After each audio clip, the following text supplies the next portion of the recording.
J'ai une question. Est-ce que vous en avez déjà parlé avec vos parents? Oui. Et comment ils ont réagi? Mal. Moi, je peux commencer. Ah oui, n'hésite pas, du coup, on t'écoute. Moi, ils étaient inquiets forcément. Et c'était la réaction du fais attention à toi, sors pas trop tard le soir, machin. Et ils étaient outrés parce que eux ils connaissent pas ça en fait. Enfin, je sais pas si c'est leur milieu où ils ont grandi, le fait qu'ils n'aient jamais habité en ville. Mais ils connaissent pas ça et mon père il était. Enfin, j'ai parlé à mon père d'une fois où on m'a agressé sexuellement, mais à un festival où mes parents étaient présents, mais ils étaient juste un peu minima et ils ont rien vu. Du coup, je lui ai expliqué des années après ce qui s'est passé. Et il m'a dit qu'il n'avait pas dormi de la nuit, le jour même où je lui ai expliqué ça, et qu'il se refaisait la scène en boucle dans la tête et qu'il avait envie d'y être et de taper cette personne. Quoi, péter la gueule finalement. Péter la gueule, ouais. Et là, je me suis dit, enfin, c'était pas la réaction que je voulais qu'il ait parce que je veux pas qu'il s'inquiète ni qu'il me dise qu'en fait je suis en danger tout le temps, chaque fois que je sors seule ou pas. Et ça m'a assez touchée comme réaction. Enfin, quand il m'a raconté qu'il n'avait pas réussi à dormir. Après que je lui ai raconté tout ça. Quand tu dis est-ce que vous en avez parlé à vos parents, tu parles de quoi?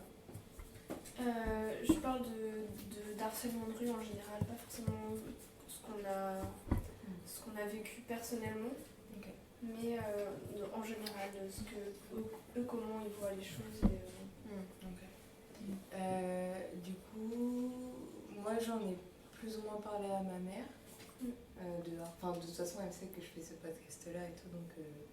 Mais elle est globalement assez outrée quand elle c'est pas forcément évident de discuter ce genre de truc avec elle parce que c'est ma mère et que j'ai pas forcément envie qu'elle soit au courant de tout non plus, même s'il y a une part de moi qui a besoin quand même, mais c'est pas évident pour moi de parler de ça avec elle, mais je sais que quand j'en parle, elle est outrée et que ça me concerne ou que ça concerne d'autres personnes, tout le temps elle dit mais comment c'est possible, mais quand même, vraiment, mais c'est quand même pas possible, mais c'est surtout, tu vois, quand ça touche d'autres gens et quand j'essaie d'introduire le sujet, genre moi, personnellement, par exemple, l'agression sexuelle dont j'ai parlé, là, j'ai essayé de lui en parler une fois, mais sans trop en parler. Enfin, il y avait mes sœurs autour de moi et on parlait d'harcèlement de manière générale et du côté de mes parents, il n'y a pas eu trop, enfin moi j'ai pas eu l'impression qu'il y avait trop de réponses.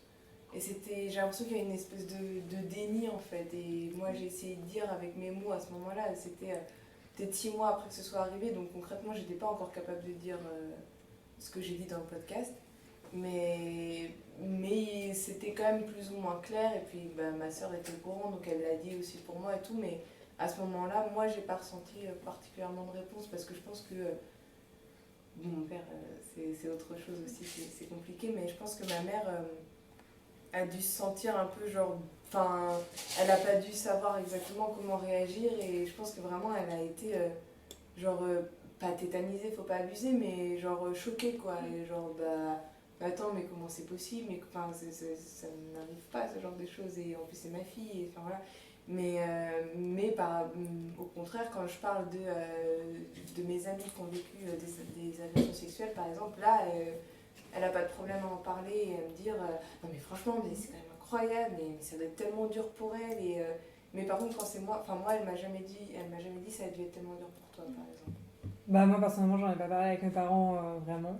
Après je pense qu'on a déjà eu des conversations vagues sur le harcèlement de rue, mais j'ai jamais rien raconté de personnel parce que comme toi tu disais, j'ai pas envie de... Je sais à quel point ils sont sensibles et je sais à quel point il m'adore, surtout par exemple mon père, et je pense pas qu'il pourrait...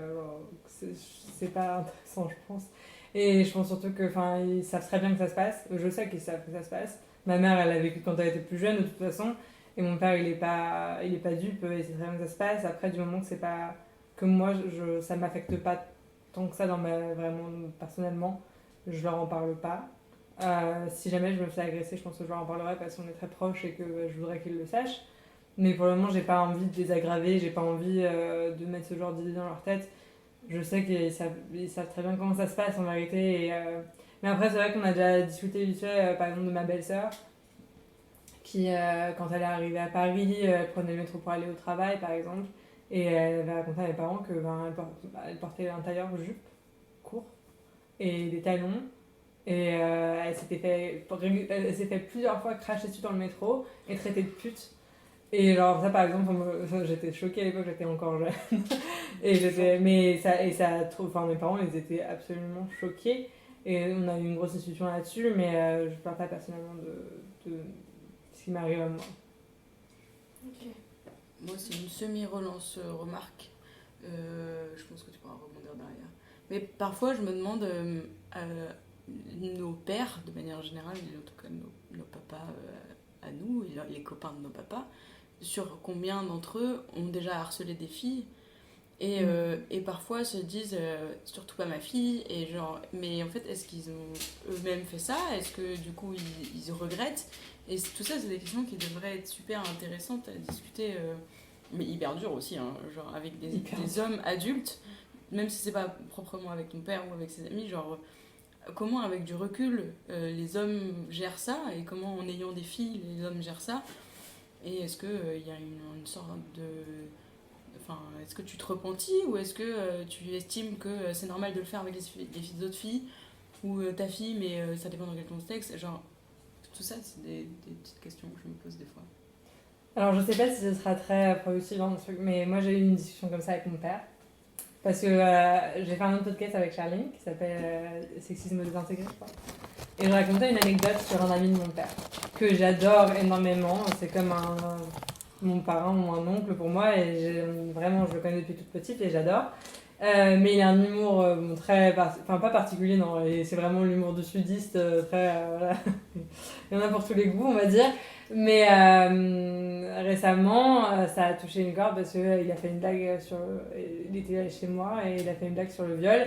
Et moi, je suis partie au quart de tour, en fait. Enfin, au départ, j'étais malade et du coup, je suis montée, etc. Et j'étais genre dans ma chambre en train de pleurer parce que c'était l'angoisse. Bref, on peut toujours se référer au podcast. Sexisme désintégré, voilà. partie 1 et 2. Waouh, voilà. Le sommaire. Mais du coup, après, j'ai eu une discussion avec cette personne plus tard. Mais surtout, le lendemain, mon père et ma mère sont venus me voir en me demandant si c'était pour ça que j'étais partie. Et si cette blague m'avait dérangée. Et je leur ai dit oui. Et mon père a fait moi aussi. Et j'ai fait, pourquoi tu lui as rien dit ? Et même parce que c'est un tel et c'est comme ça, et il est con, et genre il dit ce genre de choses, mais tu sais que c'est sans fondement, tu vois. Je fais, oui, mais c'est pas ok en fait, parce que genre, bon, encore une fois, revoyons le podcast, Sexisme mais... désintégré, Non, mais je vais expliquer pourquoi c'était pas ok, etc. Et on est venu à la discussion de, mais comment moi je sais en fait, parce que j'ai pas grandi avec vous, comment je sais que quelqu'un qui fait une blague comme ça devant nous, et devant par exemple un de ses enfants ou quoi, qu'est-ce qu'il me dit qu'il a pas agressé des meufs quand il était plus jeune, et que, enfin, peut-être qu'il voit pas la différence, en fait, peut-être qu'il voit pas les limites non plus, peut-être on lui a pas appris ce que c'était, genre, les limites et le consentement, etc. Parce que clairement, apparemment, pour lui, c'est une blague, tu vois. Et mon père était juste, mais non, mais c'est pas comme ça que ça fonctionne, tu vois, tu peux connaître, genre, tu peux être au courant des limites, etc. Moi, je suis sûre qu'un tel, son ami, il a jamais rien fait, j'ai grandi avec lui, et enfin... Je sais très bien qu'il a jamais traité mal une fille, genre en tout cas jamais devant moi, et j'ai jamais entendu un de nos amis dire qu'il avait traité mal une fille. Et je suis sûre, et moi je pense que c'est vrai parce que je le vois comme la façon dont il traite les femmes en général, enfin même la façon dont il traite ma sœur et ses amies femmes et sa femme, etc. Tu vois qu'il a pas du tout cet aspect-là un peu. Mais en même temps, c'est vrai que c'est une question qui se pose, et j'ai demandé à mon père, mais comment on est censé savoir en fait, quand c'est ok de faire ce genre de blague, comment tu sais qui est capable de faire ça dans la vraie vie à une fille ou quoi ? Je sais pas. Et on peut pas savoir si c'est tellement ok d'en parler comme ça, pourquoi ce serait pas ok de le faire ? C'est clair.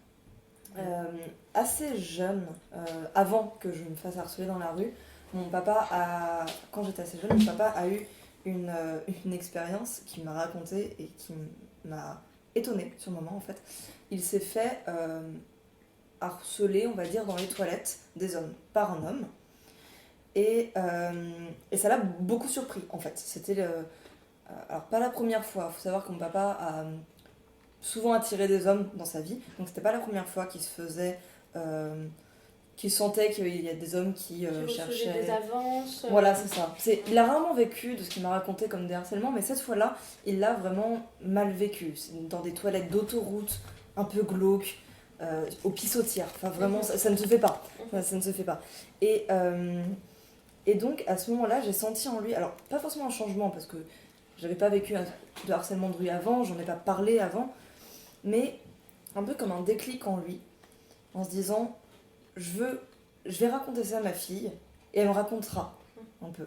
Et j'ai senti, même si j'étais jeune, j'ai senti que pour mon papa, ça allait pas être ok, le harcèlement.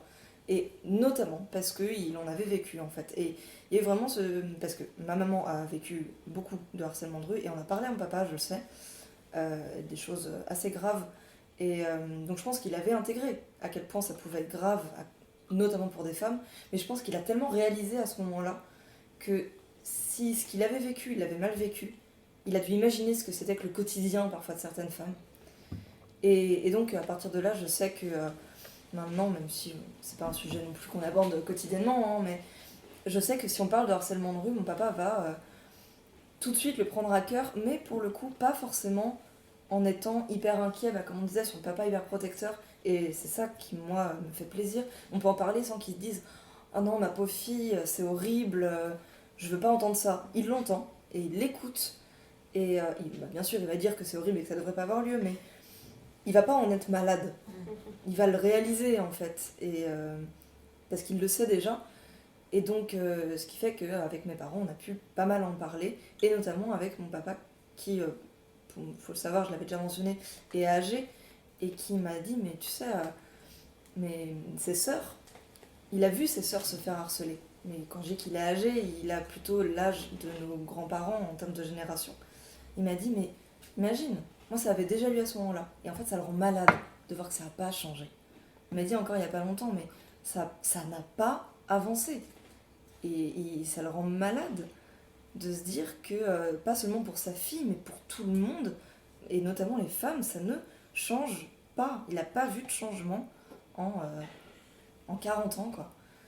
Et donc, c'est chouette de pouvoir discuter avec ça aussi, de ça avec une personne d'une autre génération. Et en tout cas, j'ai la chance de pouvoir parler de harcèlement sans avoir un apitoiement. Je suis pas sûre que ce soit forcément quelque chose, en tout cas moi, que je recherche quand je parle de harcèlement de rue avec ma famille. Moi, ça me fait penser à un truc. Enfin, moi, je me suis aussi posé la question est-ce que mon père il aurait pu le faire, même si je me dis que bon, ce n'est pas possible. Je me suis aussi posé la question si ma mère l'avait subi aussi. Et je m'en suis venue à me dire que même s'ils l'avaient vécu ou fait, est-ce qu'ils avaient les mots pour décrire leurs actions? Est-ce que le phénomène avait un terme en fait pour décrire, le décrire? Et ce qui change tout aujourd'hui, c'est qu'on a des agressions sexuelles, harcèlement de rue. Et je pense qu'il y a 50 ans, on n'en parlait pas, quoi. Oui, mais c'était de la drague, tu comprends. Voilà.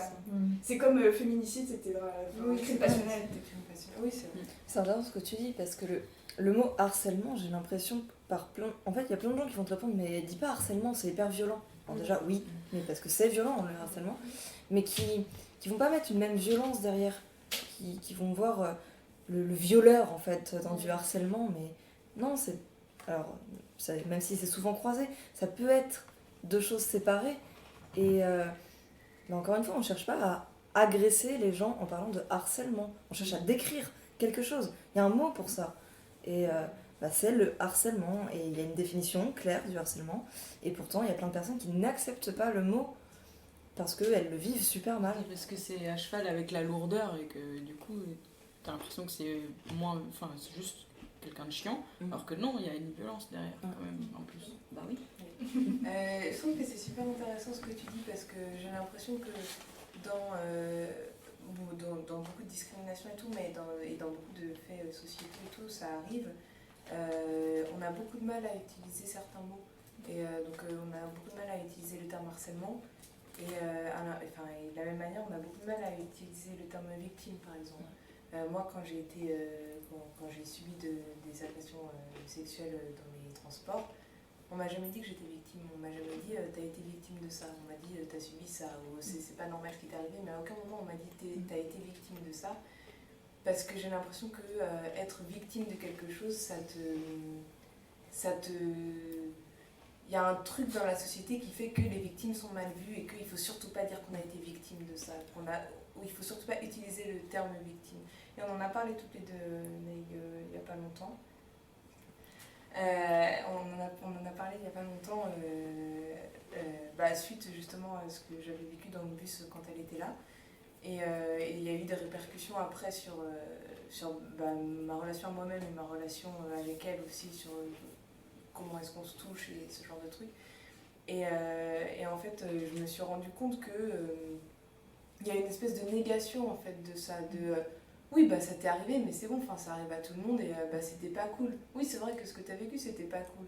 Mais bon, voilà, et puis c'est vrai. Mais à aucun moment on m'a dit cette personne est un agresseur. À aucun moment on m'a dit toi t'as été victime de ça. Et c'est hyper important. Parce que victime, ça comprend criminel. C'est ça. Et victime, quand on me dit que t'as été victime de quelque chose, il y a une espèce de reconnaissance quand même. Et moi, quand je me suis fait agresser dans le RER, j'aurais bien aimé, je pense, après qu'on me dise que j'avais été victime d'agression sexuelle. Et en fait, c'est moi, au bout de... ça fait combien de temps ? 3 ans, je crois. C'est pas longtemps que je t'ai dit ça. C'était il y a 2 mois, 3 mois. Et donc, ça a fait... j'étais en L2, je crois. Donc, ça commence à faire un moment. Mais en fait, il y a eu ce truc où je me suis dit... Mais en fait, j'ai été victime d'agression sexuelle. Genre, vraiment. Et personne autour de moi n'avait été en mesure de me dire... T'as été victime d'agression sexuelle. Les victimes, c'est un truc que jamais t'entends, quoi.